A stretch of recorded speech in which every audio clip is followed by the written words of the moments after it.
So I'm here with BlairBears. Blair, can you say hello to the watchers, the listeners? Hey, hi, hello, listeners. You're a raccoon. You're a raccoon woman. Are Yeah, you? you're Are outside of you a, it looks like a park. No taking a little touching. walk outside the forest today? I do know. And it's a special wow. So what a warm smile. You're alive, and yet you give me the feeling of a magic Muppet that is only existing in the world of screens. Like I look at you and I think, could I see BlairBears down the street? Quick story, when I first moved into the house I currently live in, I thought my cat got away. And this is not an outdoor cat, so I was hunting around for her. I turned around and there was a raccoon just attached to a tree. He's looking at me, like this far away from me. I said, hello, welcome to the neighborhood. And in real life, it's pretty scary because they could Hmm. have rabies. They could be mean raccoons. Though I don't know if you've seen sometimes pet raccoons, if you scratch them, they love it so much that they'll grab your hand and pull you They towards will. them. They actually purr as well. Domesticated raccoons are so cute. Was not aware of that. They Oh, purr as you. well. Amazing. So, the pros and cons of real life raccoons. With you, a raccoon woman that may only exist in the virtual world, no cons. It feels like oh pros, but how is it for you to be a raccoon woman in the virtual world? How is it to stream as this woman, this raccoon woman? Well, I very much enjoy it. I get to meet a lot of new people every time we go live. Everyone always comments on the avatar. In fact, the same reaction you had when I first turned my camera on is pretty much the same as I get every time I talk to someone with it. Which is it's super. It makes my heart so heckin' happy. But yeah, with me being in the virtual realm, I have my rabies shots. I'm all up to date. So I won't be putting any like rabies malware on your computers or anything like that. It'll be great. It's so good, and this will be an audio form too, so I have to keep in mind that there's some people just listening. I'll describe Blair Bears to you real quick. A brown-haired woman, large blue eyes, small nose, no raccoon nose, but a raccoon mask, tail swishing back and forth, a heart charm, a black sweatshirt, hearts above the head, smiling. It's a new form of communication. People talk about NFTs and the metaverse and all sorts of ways to reinvent reality to make it more of what we want it to be in our hearts and minds instead of dealing with the reality that's handed to us. Metaverse just tanked. NFTs don't seem to be doing too well. Mhm. VTubers doing just fine. But VTubers are where it's at. what do you think the appeal is? Why is it that people are fascinated with and their disbelief is suspended by the VTuber? Like you feel quite real to me, even though I'm aware you are visually Mhm. only a virtual being. I still feel like I'm getting to know you as a real virtual person. Why do you think that works? Well, I think it's the Jim Henson theory. When you go meet like a Muppet, like from Sesame Street, you meet Elmo, the way that the actors portray those Muppets, they feel real. If you've ever seen like Elmo get interviewed, they're looking at Elmo's eyes, not the actor below him. And Mm, I think one thing about VTubers is we work so hard into making our models so lifelike because we do have the disadvantage. We're not real. We're not turning on a webcam and bada bing, bada boom, we're good to go. There's very special things we have to do to animate ourselves and make ourselves a little bit more captivating. And I think a huge part of why VTubers are popular is we're new, we're exciting, we're different, and mm. there's a lot of things that we can do. For example, a lot of like chat integrations that we can do. On my own streams, I have little redemptions that people can change my outfit. And obviously, you can't do that with a regular webcam, or you might get banned off Twitch. Uh, Because yeah, with real life there are certain rules that apply both to what you can do and what you should do. When it comes to VTubers, it's a little different, and I wonder and I worry, frankly, that people will treat you like a fictional character in ways that maybe aren't always so good. Have you ever dealt with somebody mixing up the fact that you're technically as you said, a puppeteer. When people dress as mascots for sports teams, sometimes people just punch the mascot in the face because they're like, "Oh, I hate your team." And it's like there's a real human in there. They forget. So do Mhm. you ever have experiences where you think people might be forgetting that there is a real person behind this virtual puppet, so to speak? I do actually. So my model is actually based off a actual photo of myself. So she looks eerily similar to how I look in real life. Which makes some of the comments that I'll receive on, like YouTube videos or during Twitch streams a little weird. Mm, Comments about, how endowed she is or how, sexy she is and things like that. And especially being a charity streamer for children, it can be a little bit of a time to hear things like that on my content. And I think that is one thing a lot of VTubers will run into with, how well their models look, is they'll say things about it, and it could either affect the puppeteer. Like for me, it just kind of makes me feel weird, but it could also make the puppeteer feel maybe self-conscious of how they actually look. Say mm, for example, if they were a face cam streamer before VTuber and they gain popularity being a VTuber and they get so many compliments, whereas, maybe when they were face cam, they didn't get as many, that can really hurt their self-esteem. And that is one thing that I've heard from other friends that are VTubers. And I try my best to like reassure both, like, your stream setup is good, but you as a human being are super beautiful. Like just try and give that like reassurance to them too. oh my goodness. I had not even considered that. Just imagine if Jim Henson wondered, am I beautiful? People love this Kermit guy, the frog. He's on t-shirts. Me? Hmm. Nothing. But Right. it is different than that style of puppeteering where there was that massive distance between who Jim Henson was and Hmm. Kermit was physically. You are a caricature of yourself. Hmm. So it is closer to the real you, despite the fact that it's all virtual, than most puppets are. I think some Right. people do make puppets of themselves. Hmm. I guess I could make a puppet of myself, a little bald, Honestly, middle-aged if you man. ever interview me again, I really hope it's with the puppet version of you, just so I can feel more at home. We can both have that disconnect. Yeah, that connection through distance Hmm. because I'm guessing that you chose being a VTuber in some ways because there is a freedom to really be yourself when there is some abstraction to how Hmm. you're expressing yourself. I'm hoping it's less self-conscious at times to be expressing yourself in this metaphor for yourself, a visual metaphor for yourself, than having Hmm. to show up with your own physical bones and skin and stuff like that. That's sort of seems old-fashioned. But yeah, why did you choose to move towards VTubing? So there was a variety of reasons. The biggest one I did mention to you in DMs. I'm not sure if you want to talk about it on your podcast, but was the swatting that occurred during my live stream. Oh, that's right. I had forgotten that you weren't VTubing then, and I should have figured it out No, you're that okay. they can't swat you if they can't see who Hmm. you are and where you are. For all they would swat the park with the no hands sign. Exactly. There's a huge sense of anonymity with Mm, VTubering, and I'll be real, like I have felt more confident as a VTuber than I ever did as a face cam streamer. mm, I feel like my like, I'm not looking at myself in the camera 24/7. Like, is my hair okay? Did I do my makeup well enough? Like, did I wear the right outfit for stream? Is my camera angle good? I am literally streaming in my jammy jams and I'm making very silly faces and being very animated, and it allows me to be like just so much more confident in the content that I'm producing and the entertainment value that I have.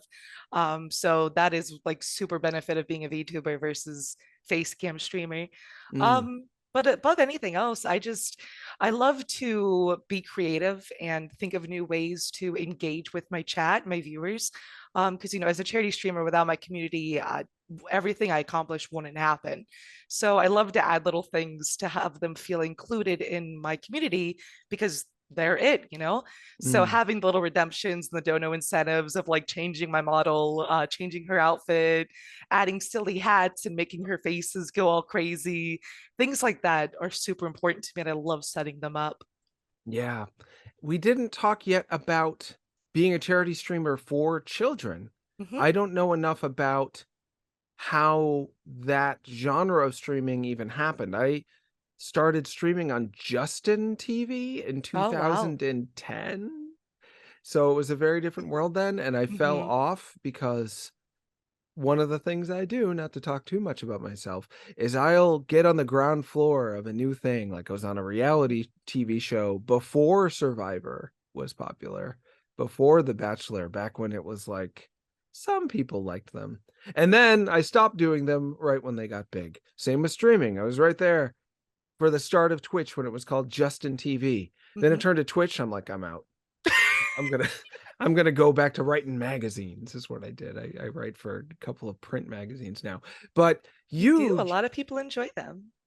some people do. Thank you. Yeah, it's a lot of fun and it's for a curated audience. You have tried to curate an audience, which is something I'm very curious about how you learned to do that. And I'm also curious about what drove you to begin streaming in the first place, and also particularly for children, which is tough to curate that audience, Mhm. and also for charity, which is usually not a way people can live. It's wonderful that you did it, but there's millionaire streamers out there. It's hard to become one as a charity streamer, so Mhm. a lot there, and pick up wherever you'd like in that cornucopia of No, questions. I love all those questions. All of them are near and dear to my heart. So starting from the beginning, I have been charity streaming for about 10 years now in total, but only like really streaming like every week for about 3 years. Mm, My very first charity stream was back in 2012, right when Twitch was brand new. And I stream for a charity organization called Extra Life, and they mm, are a charity representation of Children's Miracle Network hospitals. My reason for streaming for this charity has really grown over the years, but it started because my nephew was prematurely born. And the hospital that I was playing for was the same one that saved his life. mm, So like without them, he wouldn't have been there today. And I was just thinking back to like how, this hospital, if you're not aware, the CMNH hospitals, they're completely like charity funded. There's no financial cost for any of the families. They rely solely on donations. So when I read more about it, I learned more about what they were. I was like, oh my God, we need to help them. So I've kind of just dedicated my time and effort to raising money for them. In terms of like why I do it now and why I do it so aggressively is back in 2019, I had the honor of attending something called Extra Life United, which is a big charity tournament event down in Florida. And I actually I did win $3,000 for a hospital playing Tetris of all things. But more importantly, when I was down there, I got to meet face to face with the kiddos, like the ones that were directly affected by the hospital. And Jonathan, I was sobbing. I'm known in my community as the gooby, the little goober BlairBears because I cry every time I get a donation. Because I just think about those kids, right? And I think about what they are going through right at the start of their lives. And it hurts my heart so much. Like, kiddos fighting cancer, kiddos fighting life threatening diseases, right? At the start of something that should be an amazing experience for them. And the hospital staff are dedicating their time, their energy, and everything they got to saving and bettering their lives. And if I can help in any way just by being a little gamer, I figured why not? So after I was able to talk to all the kiddos, I started making like a Discord server. I started like promoting on Twitch more, making an actual schedule for myself. And how I got my community is still a little bit of a question for me because I thank them every day for being there. If I had to guess, I think people are just kind of drawn into my mama slash big sister raccoon energy. Um, I use the internet as a way to escape the negativity and the stressfulness of everyday life. And mm. while I'm on there, obviously with the internet, you get the good and bad. You also get a lot of negative media and stuff. So I will aggressively post all the positivity, all the optimism. I will like reassure everyone like it's going to be okay no matter what. And, the more you do that, the more you get your name out there and people just kind of flock to you. And I think with my community, it was like personality first, and then, oh, she's also a streamer. Mm. Well, So, I sort of know what that means.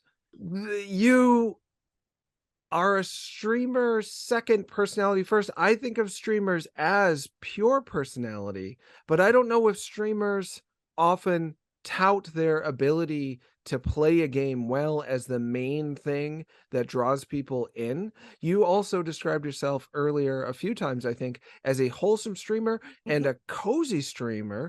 I don't I don't know if those are I don't know if, like, there's a place I can go on the internet. Like, I used to go to Blockbuster Video and look through thrillers Mhm. versus horror versus chillers. They used to subdivide genres of movies based on arbitrary ideas that felt right, but you can't actually look up the difference between a thriller and a chiller in Mhm. movies. Is there a place to go where I could just sort through all the cozy and or wholesome streamers and pick one to stream? Where do these genres come from? Did you invent it yourself, or were there other cozy slash wholesome streamers that you saw first and were like, I'm gonna cozy wholesome just like they did? Is it evolving? Could you turn and I think you also called yourself a variety streamer? Yes. As opposed to someone who only is a mono game streamer, just all Fortnite all the time, Oh my sort of god, thing? yeah, I could not do that, absolutely. But I get and I've heard that when you choose the cozy slash wholesome slash charity slash variety streamer Mhm. path, you sort of are walking towards the poverty or at least less of the money. Because the rich ones, I guess, just play nothing but one game. This is what I'm Mhm. told. But as you know, nobody was making any money off this stuff when I was doing it in Mhm. 2010. One of my first streams was for charity for the composer of Super Meat Boy's family who had a severe illness, and we were raising money for them. Oh, thank you. You're welcome. That's very kind of you to do. It's a fraction of what you do, but thank you for saying so. I feel the same way about you. It was a 24-hour-ish stream of Super Meat Boy. We played all night and we raised thousands of dollars, and the Oh, heck developer like yeah. gave us some secret news and stuff like that. It sort of bonded me with the creator of that game ever since. He still reaches out to me to give me like inside scoops because he thinks I'm a good person, and it goes a long You way. are! Oh my god, I love I'm that. mediocre at best, but thank you. You are like an official good person, Well, thank you. constantly streaming once a week for charity. So I'm wondering about whether you felt like you were choosing a road that was never going to make you the next Ninja or Mr. Beast or any of these people, and if that was a choice that was at all difficult to make. And I'm also wondering if I'm completely wrong about that, because as I was just saying, nobody knew that any streamers were going to get big Mhm. ever a decade ago. Now, because streamers did it because they loved it, they Mhm. found an audience, and you're doing it because you love it. So do you think there is the potential for you to become, the next Blippy or something? I guess it's Oh, possible, man. right? It's wild because my community lately has been talking about like, oh, we should do like a big BlairBears convention. We should do a big meetup. Like BlairBears is gonna be on a meet and greet panel, and I'm over here like, oh, like I, when we started building a crowd, when we started getting more than just like three like viewers on Twitch, right? I was like, oh my God, where are they coming from? What do I do? I don't do any of what I do for personal gain. If I never become the next ninja, I am a-okay with that because I know when I see that charity total going up and I see how much we do every year for the kids, that is my reward. That is what I am in it for. I'm not in it for everyone to know my name. I'd rather them know about the charity that I play for versus knowing who BlairBears is. Mm. I'd rather, talk about the kiddos than talk about myself. My one good friend asked me, like, what would you do if you ever became famous? And I was like, I'd probably scream. Like, it'd be great, right? Like, it'd be awesome if a lot of people knew who I was. And maybe I inspire others to, live a positive life and spread kindness and maybe even extra live stream themselves. But if that never happens, I am still a-okay with that because at the end of the day, I am still getting extra life out there. I am still helping kiddos live longer, happier, healthy lives. And that is why I do what I do. Amazing. I Well, hope I can introduce you to the creator of Tetris someday. I met him only once. He smelled of like I don't know why. When I remember him, the first thing I think about is his aroma, his odor. He smelled like aged leather, but somewhat spicy.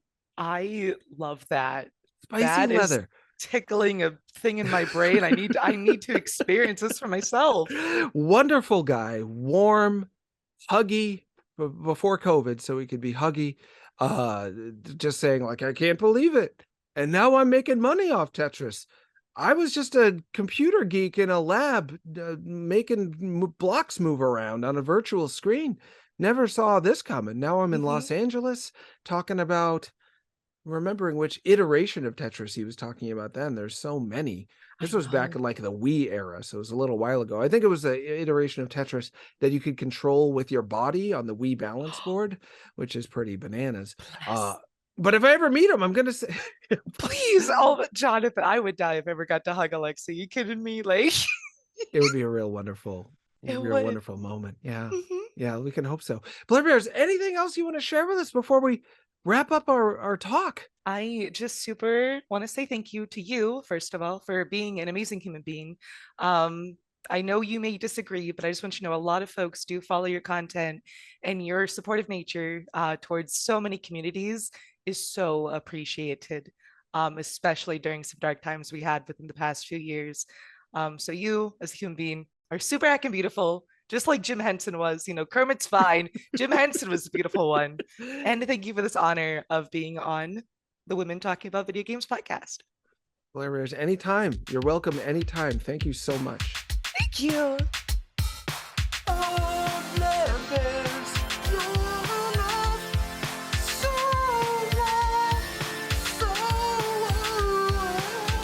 Where it means raccoon burps.